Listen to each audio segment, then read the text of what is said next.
no compromise. உங்க சைடுலயும் எங்க சைடுலயும். It's a GT promise. GT Holidays, South India's #1 travel brand.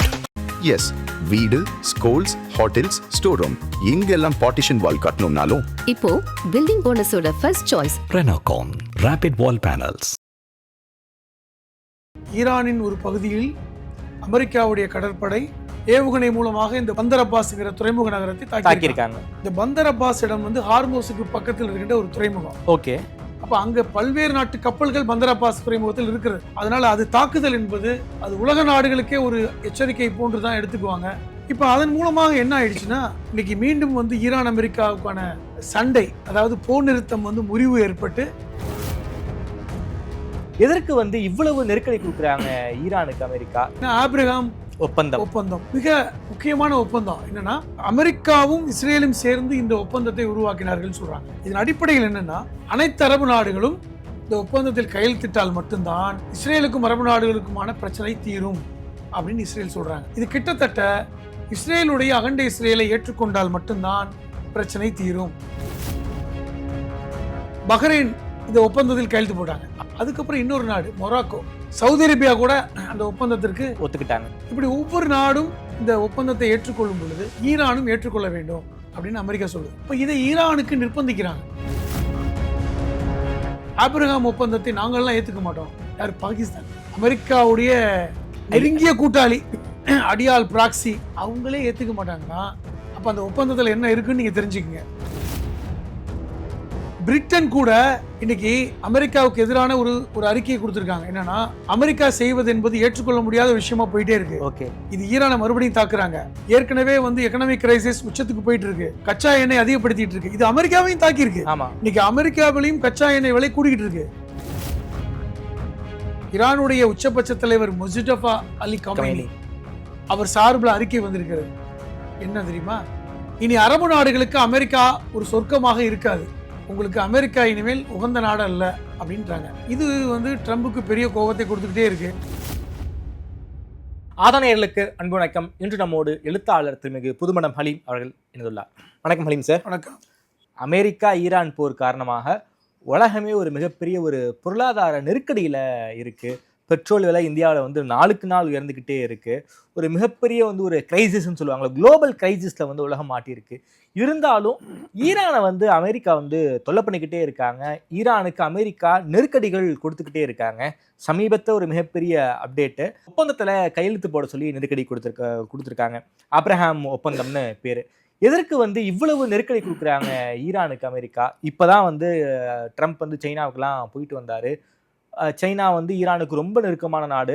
எந்த ஒரு ரியாக்ஷனையுமே வந்து சைனா வந்து ட்ரம்ப்புக்கு வந்து கொடுக்கவே இல்லை. அப்படி இருக்கக்கூடிய சூழலில் ஈரானுக்கு ஏன் அமெரிக்கா நெருக்கடி கொடுக்கணும்? அந்த பின்னணியை பற்றி எங்களுக்காக சொல்லுங்களேன். அமெரிக்கா ஈரானுடைய சண்டை என்பது இன்னைக்கு போர் நிறுத்தம் அப்படிங்கிற இடத்துல தான் இருக்கு. இருந்தாலும் அந்த ஹார்மூஸ் முற்றுகை, ஈரானுக்கு கொடுக்கின்ற நெருக்கடி, இதுல எல்லாம் ஒன்றும் பெருசா மாற்றம் இல்லை. உலகமும் ஹார்மூஸுடைய நெருக்கடி காரணமாக பொருளாதார மந்த நிலையை ஃபேஸ் பண்ணிட்டு இருக்கோம். ஈரானின் ஒரு பகுதியில் அமெரிக்காவுடைய கடற்படை ஏவுகணை தாக்குதல் நடத்தினதாக வந்த செய்தி அதான் முக்கியமானது. இந்த பந்தர் அப்பாஸ்னு ஒரு இடம். இந்த பந்தர் அப்பாஸ் இடம் வந்து ஹார்மோஸுக்கு பக்கத்தில் இருக்கின்ற ஒரு துறைமுகம். ஓகே. இப்போ ஹார்மோஸுடைய முற்றுகை என்பது ஒரு 200 கிலோமீட்டர் தூரத்துல தான் அமெரிக்க கப்பல்கள் நிற்கிறாங்க. அந்த அரபு அமீரகத்துடைய அந்த எல்லையில நிற்கிறாங்க. அங்கிருந்து ஏவுகணை மூலமாக இந்த பந்தர் அப்பாஸ்ங்கிற துறைமுக நகரத்தை தாக்கியிருக்காங்க. இந்த பந்தர் அப்பாஸ்ங்கிற துறைமுகம் வந்து வரலாற்றில் மிக சிறப்புமிக்க ஒரு துறைமுகம். அலெக்சாண்டர் தி கிரேட்லாம் அந்த வழியாக அந்த பகுதியில ஆட்சி செய்த பகுதி தான். இப்ப அதன் மூலமாக என்ன ஆயிடுச்சுன்னா இன்னைக்கு மீண்டும் வந்து ஈரான் அமெரிக்காவுக்கான சண்டை, அதாவது போர் நிறுத்தம் வந்து முறிவு ஏற்பட்டு இரண்டு நாடுகளும் மறுபடியும் சண்டையில குதிச்சிருக்காங்க. ஈரானுடைய கடற்படை கப்பலில் இருந்து ஏவுகணை தாக்குதல் இந்த அமெரிக்காவுடைய கப்பலை தாக்கியிருக்கு. அதனுடைய அமெரிக்க கப்பலுடைய பின்பகுதி பத்தி எரிஞ்சுக்கிட்டு இருக்கு. அது மட்டும் இல்லாமல் பஹ்ரைன், அங்கு அமெரிக்காவுடைய பேஸ் இருக்கு. பஹ்ரைன் என்பது சவுதி அரேபியா பார்டர்ல தான் இருக்கு. அரபு அமீரகம், சவுதி அரேபியா, அதுக்கு பக்கத்தில் இருக்கின்ற 2 கடல் சந்திப்பு தான் பஹ்ரைன். அங்கு வந்து அமெரிக்காவிற்கு ஒரு பெரிய பேஸ் இருக்கு, மிலிட்டரி பேஸ். ஆமா. அங்கு நிறுத்தப்பட்டிருக்கின்ற அந்த கப்பலில் கூட இங்கிருந்து ட்ரோன் மூலமாக தாக்குதல் நடத்தி ஒரு சேதத்தை ஈரானுடைய கப்பல் படை ஏற்படுத்தியிருக்காங்க அமெரிக்காவுக்கு. அது 2 அமெரிக்க வீரர்கள் பெருத்த காயமடைந்திருக்கிறாங்க. அவர் உயிருக்கு ஆபத்தான இடத்துல இருக்காங்கன்னு சொல்லி செய்தி வருது. நான் என்ன சொல்ல வரேன்னா, இப்போ மீண்டும் வந்து ஈரானுக்கும் அமெரிக்காவுக்கும் இப்படி ஒரு யுத்தம் வலுவானதுக்கு காரணம், நீங்கள் கூட இந்த கேள்வியின் ஆரம்பத்தில் சொன்னீங்க, சீனாவுக்கு ட்ரம்ப் போயும் வேலை நடக்கலை, ஜின்பிங்கை போய் பார்த்தாரு, ஆனால் எந்த ஒப்பந்தங்களும் ஏற்படலை, எந்த உத்தரவாதமும் கொடுக்கப்படலை. நீங்கள் சொன்னது மாதிரி சீனாவும் ஈரானும் நெருங்கிய நண்பர்கள். ட்ரம்ப்பும் ஜின்பிங்கும் கை குலுக்கிற போட்டோவை பார்க்கும்போது எவ்வளோ சீரியஸாக இருந்துச்சு. குறிப்பாக வந்து சைனாவுடைய டாமினேட் அதிகம் இருக்கிற மாதிரி அந்த கை குலுக்கல்லே தெரிஞ்சது நமக்கு. கை குலுக்கல்ல தெரிஞ்சது. 2வது முகம் சரியாக கொடுத்து பேசல. இவர் வந்து உங்களுடைய துணைவியாரோடு அமெரிக்காவுக்கு வாங்க, வெள்ளை மாளிகைக்கு வாங்கன்னு சொல்லி இன்வைட் பண்ணாரு, அழைப்பு விடுத்தாரு. அதற்குமே வந்து ஜின்பிங் வந்து எந்த ரியாக்ஷனே கொடுக்கல, சொல்லலை. எந்த பொதுவாக ஏதாவது ஒரு நாட்டுக்கு போனால் ஒப்பந்தங்கள் நடக்கும், எந்த ஒப்பந்தங்களும் போடப்படலை, வெறுமனே வெறுங்கையோட தான் அனுப்பி வைக்கப்பட்டார். அதுவும் சைனா சார்பாக கொடுத்த நினைவு பரிசையெல்லாம் வந்து சைனா ஏர்போர்ட்லேயே போட்டு அமெரிக்க அஃபிஷியல்ஸ் அந்த அளவிற்கு ஏதோ நீங்க சீனா கொடுத்த அந்த நினைவு பரிசுகள் அந்த கிஃப்ட் ஐட்டத்தெல்லாம் வந்து ஏர்போர்ட்லேயே தூக்கி போட்டுட்டு ஃப்ளைட் ஏறினாங்க. அப்போ வந்து அந்த பயணம் என்பது ட்ரம்புக்கு பெருத்த தோல்வி. அப்படிதான் அவர் போய் வந்த 2-3 நாட்களில் ரஷ்யாவுடைய அதிபர் இவர் விளாடிமிர் புட்டின் போனார். அப்படி கட்டி தெளிவிக்கிட்டாங்க. 20 ஒப்பந்தங்கள் நடந்துச்சு, கையெழுத்தாச்சு. 2 பேரும் கூட்டாக நின்று ட்ரம்புக்கு எச்சரிக்கை கொடுத்தாங்க. அப்போ தான் வந்துட்டு போகிறாரு. நம்ம வந்துட்டு வீட்டுக்கு வந்து போன விருந்தாளி பின்னாடி கூட வீட்டுக்கு கூட போயிருக்க மாட்டோம். அவருக்கு 2 பேரும் சேர்ந்து எச்சரிக்கை விடுத்தாங்க. ஈரான் விஷயத்தில் அமெரிக்கா யோசிக்கணும், இந்த மாதிரி முடிவுலாம் எடுக்கக்கூடாது அப்படின்னு. அப்பொழுதே தெரிந்து விட்டது ஜின்பிங் கண்டிப்பாக அமெரிக்காவுக்கு போக போகிறது இல்லை. செப்டம்பரில் வந்து கண்டிப்பாக வரணும்னு சொல்லிட்டு போனார். கண்டிப்பாக அமெரிக்க ஜனாதிபதி வெள்ளை மாளிகைக்கு செல்ல போவதில்லை, அமெரிக்காவுக்கு போவதில்லை என்று முடிவு எடுத்துட்டார். அப்போ இந்த சூழ்நிலையில் தான் ஈரானோடு மீண்டும் ஒரு சண்டை ஆரம்பமாயிருக்கிறது. இப்போ நீங்கள் கூட கேட்டீங்க, இந்த ஒப்பந்தம், அந்த ஒப்பந்தத்தில் கையெழுத்து போட அமெரிக்கா நிர்பந்திக்கிறார்கள் என்று. கண்டிப்பாக உண்மை. அதற்கு பேரே வந்து பார்த்தீங்கன்னா ஆப்ரஹாம் ஒப்பந்தம் அப்படின்னு சொல்லுவாங்க. அந்த ஒப்பந்தத்தில் என்ன ஆப்ரஹாம் ட்ரினிட்டி சொல்லக்கூடிய, ஆப்ரஹாம் கான்கார்டுன்னு சொல்லக்கூடிய ஒப்பந்தம் என்பது மிக முக்கியமான ஒப்பந்தம். என்னன்னா, ஆப்ரஹாம் என்பவரே பார்த்தீங்கன்னா யூத கிறிஸ்துவ முஸ்லீம்களுடைய முடிச்சு ஆப்ரஹாம்கிட்ட போய் நிற்கும். ஆப்ரஹாம் லிங்கன் ஆப்ரஹாம் என்றால் இப்ராஹிம். Okay, Abraham. இஸ்லாமியர்கள் இப்ராஹிமை இறை தூதர்னு சொல்றாங்க. பக்ரீத் பண்டிகையை இப்ராஹிம் நபியுடைய சாக்ரிஃபைஸ்னால ஏற்பட்டது. ஓகே. இப்போ அவர் வந்து யூதர்களுடைய தந்தை என்று அழைக்கப்படுபவர். ஓகே. இப்போ இந்த யூத சமூகத்துடைய முடிச்சே ஆப்ரஹாத்திலிருந்து ஆரம்பிக்கும். அப்போ இந்த ஆப்ரஹாம் பெயரால் இருக்கின்ற இந்த ஒப்பந்தம் மிக முக்கியமானது. எப்படின்னா, 2020 இதே ட்ரம்ப் வந்து முதன்முறையாக அமெரிக்க ஜனாதிபதியாக இருந்தபோது, இப்போ ட்ரம்ப் வந்து 2ஆம் முறை அமெரிக்க ஜனாதிபதியாக இருக்கிறார். 2017 2021 வரை அவர் அமெரிக்க ஜனாதிபதி இருந்த காலகட்டத்தில் 20களில் கிட்டத்தட்ட 19 கடைசியில் அமெரிக்காவும் இஸ்ரேலும் சேர்ந்து இந்த ஒப்பந்தத்தை உருவாக்கினார்கள் சொல்கிறாங்க. ஓகே. இதன் அடிப்படையில் என்னென்னா, அரபு நாடுகள் இஸ்ரேலை ஒரு இறையாண்மை மிக்க நாடாக ஏற்றுக்கொள்ள வேண்டும். சரி, ஒன்று. 2வது, ஜெருசலம் என்பது பாலஸ்தீனத்திற்கும் இஸ்ரேலுக்கும் பொதுவான நகரம். 48 பாலஸ்தீனத்திலிருந்து இஸ்ரேல் பிரிந்த போது ஜெருசலத்தை 2 நாடுக்கும் பொதுவான நாடாக ஐக்கிய நாடுகள் சபையில் டிக்ளேர் பண்ணாங்க, அறிவிச்சாங்க. ஏன்னா ஒரு புனித நகரம், ஒரு 3 மதங்கள் சங்கமிக்கும் இடம் ஜெருசலேம். ஆமா. அந்த செய்தியை 2020 ஏற்படுத்தப்பட்ட இந்த ஆப்ரஹாம் ஒப்பந்தத்தில் ஜெருசலம் தான் இஸ்ரேலின் தலைநகராக இருக்கும் என்று திருத்தப்பட்டிருக்கிறது. 2. 3வது, இஸ்ரேலுக்கான அடிப்படை கோட்பாடு என்பது அகண்ட இஸ்ரேல், கிரேட்டர் இஸ்ரேல் கான்செப்ட். கிட்டத்தட்ட பாலஸ்தீனத்தின் மேற்கு கரை, சிரியாவின் கோலன் பகுதி, எகிப்து வரைக்குமே போகும், தெற்கு லெபனான், எகிப்தில் இருக்கின்ற சில பகுதிகள், ஜோர்டானில் இருக்கின்ற அந்த ஜோர்டன் ஆறை ஒட்டிய அந்த பெத்லஹேம், ஜீசஸ் பிறந்த இடங்கள் எல்லாம் இஸ்ரேலின் ஒரு பகுதியாக அரபு நாடுகள் ஏற்றுக்கொள்ள வேண்டும் So greater Israel concept என்பது தான். அந்த அந்த ஒப்பந்தத்தின் முக்கியமான முடிச்சு. Okay. இப்போ இதெல்லாம் ஏற்றுக்கொண்டால்தான் அரபு நாடுகளோடு இஸ்ரேல் ஒரு சுமூகமாக இருக்க முடியும். அப்பொழுதுதான் அமெரிக்கா அரபு நாடுகளுடைய நட்பு என்பது பலமாக இருக்கும் என்பதுதான் அடிப்படையான கூறு.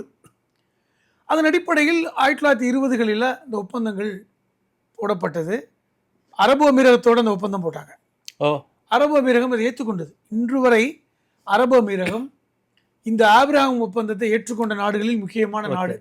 இதன் மூலமாக துபாய் அபுதாபியில் இருந்து இஸ்ரேலுடைய டெல் அவீவ் வரை நிலவழியாக சாலைகள் போடுவதற்கு கூட ஒப்பந்தங்கள் போடப்பட்டிருக்கு. சாலைனா வெறும் சாலை இல்லை, 8 வழிச்சாலை. 8 வழிச்சாலை அபுதாபியிலிருந்து இஸ்ரேலுக்கு அது சவுதி அரேபியா வழியாக கிட்டத்தட்ட எத்தனாயிரம் கிலோமீட்டர் தூரம், பட்டுப்பாதை மாதிரி. ஆமா, இதெல்லாம் இருக்கு. பல்வேறு சலுகைகள், தூதரக சலுகைகள். முன்னாடிலாம் பார்த்தீங்கன்னா இந்த ஒப்பந்தத்துக்கு முன்பாக அரபு நாடுகள் இஸ்ரேலில் தூதரக உறவுகள்லாம் கிடையாது. இது போட்டாங்க. அதுக்கப்புறம் தான் பஹ்ரைன் என்கிற நாடு அரபு அமீரகத்தோட நகையும் சதையுமாக இருக்கின்ற நாடு. ரொம்ப நெருங்கிய நட்பு.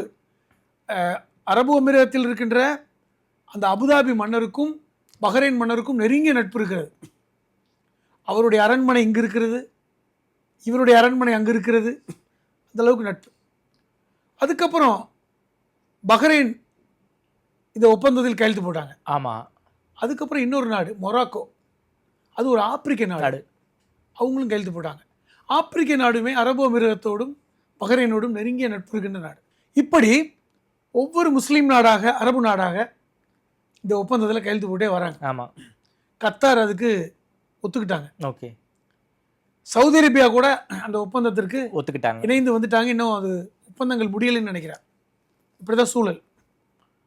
இப்படி ஒவ்வொரு நாடும் இந்த ஒப்பந்தத்தை ஏற்றுக்கொள்ளும் பொழுது ஈரானும் ஏற்றுக்கொள்ள வேண்டும் அப்படின்னு அமெரிக்கா சொல்லுது. சரி. காரணம் என்னன்னா, ஈரான் மட்டும்தான் இந்த ஒப்பந்தத்தை இஸ்ரேலுக்கு பெரிய அச்சுறுத்தல் நாடு. இப்ப நீங்க இன்னைக்கு பாலஸ்தீனம் இருக்குன்னு வைங்களேன்.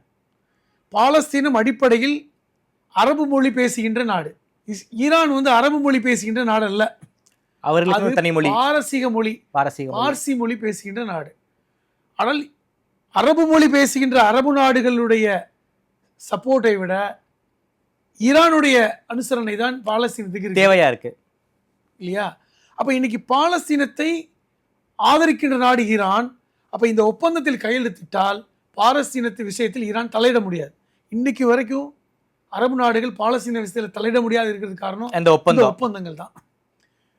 நேற்று கூட பாகிஸ்தான் ரியாக்ட் பண்ணியிருக்காங்க. என்னன்னா, இப்படி ஆபிரகாம் ஒப்பந்தத்தை நாங்கள்லாம் ஏற்றுக்க மாட்டோம். யார்? பாகிஸ்தான், அமெரிக்காவுடைய நெருங்கிய கூட்டாளி, அடியால் பிராக்சி, அவங்களே ஏற்றுக்க மாட்டாங்கன்னா அப்போ அந்த ஒப்பந்தத்தில் என்ன இருக்குன்னு நீங்கள் தெரிஞ்சுக்கங்க.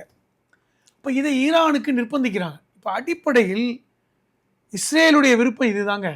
நீங்கள் சொல்கிற மாதிரி இந்த கச்சா எண்ணெய் பிரச்சனை, ஹார்முஸ் மூடல், அதெல்லாம் இல்லை. இந்த பந்தர் அப்பாஸில் போய் தாக்குதல் நடத்தினது, லெபனானுக்கு இஸ்ரேலுக்கு சண்டை, இதெல்லாம் அடுத்த விஷயம். அடிப்படையில் இந்த ஒப்பந்தத்தில் 57 முஸ்லீம் நாடுகள் இருக்குது. இந்த கூட்டமைப்பே இருக்கு, ஐசிசி சொல்லக்கூடிய இஸ்லாமிக் கூட்டமைப்பு நாடுகள் இருக்குது பார்த்தீங்களா. இந்த 57 நாடுகளும் இந்த ஒப்பந்தத்தில் கையெழுத்திட வேண்டும் என்பதுதான் இஸ்ரேலுடைய விருப்பம். குறிப்பா இந்த அரபு நாடுகள், அனைத்து அரபு நாடுகளும் இந்த ஒப்பந்தத்தில் கையெழுத்திட்டால் மட்டும்தான் இஸ்ரேலுக்கும் அரபு நாடுகளுக்குமான பிரச்சனை தீரும் அப்படின்னு இஸ்ரேல் சொல்றாங்க.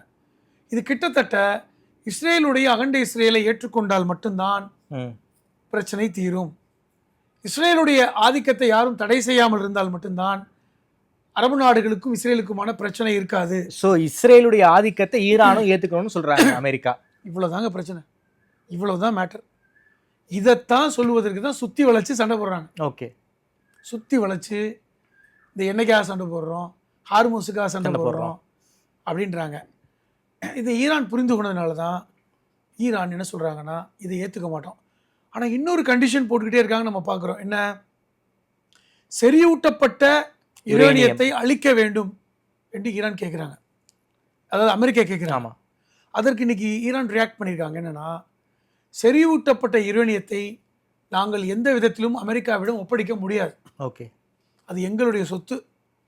உங்களிடமும் செறிவூட்டப்பட்ட யுரேனியம் இருக்கு, எங்களிடமும் இருக்கு. நாங்கள் அதை ஆக்கப்பூர்வமாக பயன்படுத்துகிறோம், அது எங்களுடைய விருப்பம். முடியாது. இப்போ நீங்கள் பேச்சுவார்த்தைக்கு வர்றீங்க, ஹார்மோஸோட முடிச்சுக்குங்க. ஹார்மோஸ் திறக்கிறதோட நாங்கள் பார்த்துக்கலாம். ஹார்மோஸை தாண்டி யுரேனியத்தில் கை வைக்க முடியாது என்பது தெளிவாக சொல்லிட்டாங்க. இப்போ நீங்கள் ஈரானுடைய உச்சபட்ச தலைவர் முஸ்தபா அலி கமேனி அவர் சார்பில் அறிக்கை வந்திருக்கிறது. என்ன தெரியுமா? முக்கியமான அறிக்கை. இனி அரபு நாடுகளுக்கு அமெரிக்கா ஒரு சொர்க்கமாக இருக்காது. சிம்பிளா தான். இனி அரபு நாடுகளுக்கு அமெரிக்கா ஒரு சொர்க்கமாக இருக்க போவதில்லை. என்ன புரிஞ்சுக்கிறது? உங்களுக்கு அமெரிக்கா இனிமேல் உகந்த நாடு அல்ல அப்படின்றாங்க. இது வந்து ட்ரம்புக்கு பெரிய கோபத்தை கொடுத்துக்கிட்டே இருக்கு. ஏன்னா மார்க் ரூபியோ இந்தியாவுக்கு வந்துட்டு போகும்போதே சொல்றாரு, இனி ஈரான் இந்த ஒப்பந்தத்தில் கையெழுத்து போட்டால் மட்டும்தான் இனி அடுத்த கட்டத்துக்கு போக முடியும் அப்படின்ற வாய்ப்பு இல்லைன்ட்டாங்க. நீங்கள் சண்டை தாராளமாக போட்டுக்குங்க. இப்போ நீங்கள் பந்தர் அப்பாஸை தாக்குனீங்க. பந்தர் அப்பாஸ் ஒரு அழகான துறைமுகம். உடனே அவர்கள் வந்து இந்த அமெரிக்க கப்பலை தாக்கியிருக்காங்க. பஹ்ரைனை தாக்குறாங்க. அந்த ஹார்மோஸ் முற்றுகையில் இருக்கின்ற ஒரு கப்பல் சேதப்படுத்தப்பட்டிருக்கு. இவங்களும் ட்ரோனை வச்சு தடுக்கிறாங்க. அதில் 3-4 இது தடுக்கப்பட்டு விட்டது. ஆனால் ஒன்று போய் விழுந்திருக்கு. அந்த கப்பலுடைய பின்பகுதி முழுவதும் எரிஞ்சு போச்சு. இப்போ ஏற்கனவே 13 அமெரிக்கர்கள் உயிரிழந்திருக்கிறாங்க இந்த போரில். அதை ட்ரம்பே ஒத்துக்கிட்டார். ஓகே, இப்போ மேலும் 2 பேர் படுகாயம் அடைஞ்சிருக்காங்க. இப்போ இது என்ன நோக்கத்துக்கு போயிட்டு இருக்குன்னா, செப்டம்பரில் பிரிக்ஸ் மாநாடு இந்தியாவில் நடக்க போகுது. அதுக்கு முன்னாடி தன்னுடைய ஆதிக்கத்தை நிலைநிறுத்த வேண்டும் என்று ட்ரம்ப் விரும்புகிறார். ஏன்னா இன்னும் 3 மாதம் போயிடுச்சுன்னா ட்ரம்புடைய கட்டுப்பாட்டை விட்டு போய்விடும். அது சீனாவுடைய கட்டுப்பாட்டுக்கும் ரஷ்யா கட்டுப்பாட்டுக்கும் போயிடும்னு ட்ரம்புக்கு நல்லா தெரியும். இதை தடுப்பதற்கு தான் அவர் சீனாவுக்கு வந்தார். ஆனால் அந்த வேலை நடக்கல. பிரிட்டன் கூட இன்னைக்கு அமெரிக்காவுக்கு எதிரான ஒரு அறிக்கையை கொடுத்துருக்காங்க. என்னன்னா, அமெரிக்கா செய்வது என்பது ஏற்றுக்கொள்ள முடியாத விஷயமா போயிட்டே இருக்கு. ஓகே, இது ஈரானை மறுபடியும் தாக்குறாங்க. ஏற்கனவே வந்து எக்கனாமிக் கிரைசிஸ் உச்சத்துக்கு போயிட்டு இருக்கு. கச்சா எண்ணெய் அதிகப்படுத்திட்டு இருக்கு. இது அமெரிக்காவையும் தாக்கி இருக்கு. இன்னைக்கு அமெரிக்காவிலையும் கச்சா எண்ணெய் விலை கூடிக்கிட்டு இருக்கு. இப்போ அவங்க ரீசோர்சஸை வச்சு இப்போ வந்து வெளியே கொண்டு வந்துட்டு இருக்காங்க. அவங்கள்ட்டையும் இப்போ வந்து குறைந்துகிட்டு இருக்கு. இப்போ எல்லாம் சேர்த்து இன்னைக்கு அமெரிக்காவுடைய அரசுக்கும் ஜனாதிபதிக்கும் ஒரு நெருக்கடி ஏற்படுத்தி இருக்கு. அந்த நெருக்கடி என்னன்னா, நான் இவ்வளவு பெரிய ஆளா இருக்கேன், படிச்சு போக மாட்டேன்ற, இவ்வளவு சொல்லி கேட்கல அப்படி என்றால் நம்ம தாக்கிடுவோமா, நம்ம ஈரானை பாதிப்போது அழிச்சிடலாமாங்கிற இடத்துக்கு கோபம் அவர்களுக்கு ஏற்படுது. ஓகே, அந்த கோபத்தின் ஒரு பகுதி தான் இன்னைக்கு ஈரானுடைய துறைமுகமான பந்தர் அப்பாஸ், ஹார்மோஸுக்கு பக்கத்தில் இருக்கின்ற துறைமுகத்தை இவர்கள் தாக்கி இருப்பது என்பது அதுதான். ஆனா இது சரியில்லை அப்படிங்கிற பேச்சு தான் இன்னைக்கு வருது. ஓகே, குறிப்பா வருங்காலத்தில் எப்படி போக வாய்ப்பு இருக்கு? அது மட்டும் இல்லாம பிரிக்ஸ் மாநாடு வந்து செப்டம்பர்ல இந்தியாவில் நடக்க போது, நாட்கள் ரொம்ப கம்மியா தான் இருக்கு. ஸோ அப்படி இருக்கக்கூடிய சூழல்ல ஈரான் என்ன பண்ண போறாங்க? அமைதியா இருக்க போறாங்க? செப்டம்பர் மாசம் வரைக்கும் அமைதியா இருக்க போறாங்களா? சீனாவும் ரஷ்யாவும் ஈரானுக்கு கொடுத்த இன்ஸ்ட்ரக்ஷன் என்னன்னா, இதுவுமே வெளிப்படையா அவருடைய செய்தி தொடர்பாளர்கள் சொன்ன செய்தி தான். என்னன்னா, அமெரிக்காவுடைய எந்த ரியாக்ஷனுக்கும் நீங்கள் இப்பொழுது எந்த ஆக்ஷனுக்கும் எதிர்வினை ஆற்ற வேண்டாம். ஓகே, ஆனால் ஒரு விஷயத்தை தாக்குறாங்கன்னா திருப்பி அந்த இடத்துல மக்கள் சேதம் இல்லாம அதை நீங்க பண்ணுங்க, ரிட்டாலியேஷன் கொடுங்க. ஆனா கொஞ்சம் கேர்ஃபுல்லா கொடுங்க. இன்னும் 3 மாசம் தாக்கு பிடிக்கணும். ஏன்னா இந்த 3 மாதமும் உங்களுக்கு ரொம்ப பொறுமையா இருக்க வேண்டிய நடக்கிற மாதிரி. ஆமா, உங்களை வந்து டெம்ப்ட் பண்ணுவாங்க. நீங்க வந்து எங்க கை மீறி போற மாதிரி ஒரு செயலை செய்ய வேண்டாம். ஓகே, அவர்கள் செய்யட்டும். அவங்க உங்களை தூண்டுறாங்க. இன்னும் சொல்ல போனால் இஸ்ரேலுடைய இராணுவம் லெபனானில் இருக்கின்ற ஹிஸ்புல்லாவை தாக்கியிருக்காங்க. நேற்று மறுபடியும் சண்டை ஆரம்பிச்சிருக்கு. அதுவும் நடந்துட்டு இருக்கு. இப்போ இந்த 2-3 மாதம் இங்கே பார்த்தீங்கன்னா இன்னும் கொஞ்சம் உக்கிரமாக நடக்க வாய்ப்பு இருக்கு. கிட்டத்தட்ட போர் நிறுத்தம் என்பது இன்னைக்கு முடிஞ்சிருச்சு. அந்த போர் நிறுத்தம் என்பது இன்னைக்கு அது காலாவதியாகி இன்னைக்கு போர் நடக்க ஆரம்பிச்சிருச்சு. அப்போ சின்ன சின்ன சண்டைகள் நடக்கும் பொழுது கொஞ்சம் ஜாக்கிரதையாக இருங்கள். நாங்களும் உங்களை உற்று பார்த்து கொண்டு தான் இருக்கிறோம்.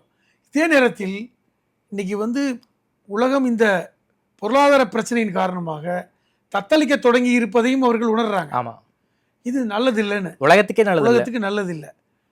அதன் அடிப்படையில் தான் அவர்கள் இந்தியாவுக்கும் வந்தாங்க. இப்போ வந்து மார்க் ரூபி எதுக்கு இந்தியா வந்தார்? பிரிக்ஸ் மாநாட்டில் இப்படியெல்லாம் பார்த்துக்குங்க, கொஞ்சம் கவனிச்சுக்குங்க அப்படின்னு. ஐரோப்பிய நாடுக்கு யாருமே போகல. நல்லா கவனித்து ஏன்னா அவங்க அமெரிக்காவுக்கு முழுக்க எதிராக இருக்காங்க. முழுக்க எதிராக இன்னைக்கு ஐரோப்பிய நாடுகள் போய்விட்டன.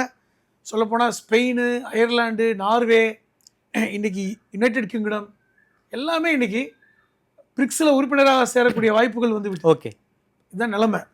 அதனால இந்த சண்டை நாங்கள் ஆரம்பிச்சிட்டோம் சொல்வதெல்லாம் ஈரான் பொறுமையாக தான் கையாளுறாங்க. ஓகே, பந்தர் அப்பாஸ் தாக்குதல் என்பது எளிதாக கடக்கக்கூடியதல்ல. ஏனென்றால் இந்த ஹார்மோஸுக்கு முன்னாடி வருகின்ற கப்பல்கள் பந்தர் அப்பாஸ்ல தான் நின்று இலைப்பாரி விட்டு வரும். ஓகே, அப்போ அங்கே பல்வேறு நாட்டு கப்பல்கள் பந்தர் அப்பாஸ் துறைமுகத்தில் இருக்கிறது. அதனால அது தாக்குதல் என்பது அது உலக நாடுகளுக்கே ஒரு எச்சரிக்கை போன்று தான் எடுத்துக்குவாங்க. இதை ஏற்றுக்கொள்ள முடியாது என்று தான் எல்லா நாட்டு தலைவர்களுடைய கருத்து இருக்கிறது. ஓகே, இதோட ரியாக்ஷன் எப்படி இருக்க போகுதுன்னு நம்ம வருகின்ற நாட்களில் தெரிஞ்சிடும். ரொம்ப நன்றி ஹலீம் சார். இப்போ இருக்கக்கூடிய இந்த இஷ்யூவை பற்றி ரொம்ப விரிவாக பேசியிருக்கீங்க. குறிப்பாக ஈரானுக்கு ஏன் வந்து அமெரிக்கா நெருக்கடி கொடுக்குறாங்க, அந்த இப்ராஹிம் ஒப்பந்தத்தை பற்றி ரொம்ப விரிவாக பேசியிருக்கீங்க. ரொம்ப நன்றி. குறிப்பாக வரக்கூடிய காலங்களில் எப்படி இந்த உலகம் போகுது, இந்த ட்ரம்ப்பினுடைய சர்வாதிகாரத்தால் உலகம் எப்படி சஃபர் ஆகிறதுங்கிறத வரக்கூடிய நாட்கள் இன்னும் கொடுமையாக தான் இருக்கும்னு நினைக்கிறேன். இந்த அப்டேட்டை பற்றி ரொம்ப விரிவாக பேசியதுக்கு நன்றி ஹலீம் சார்.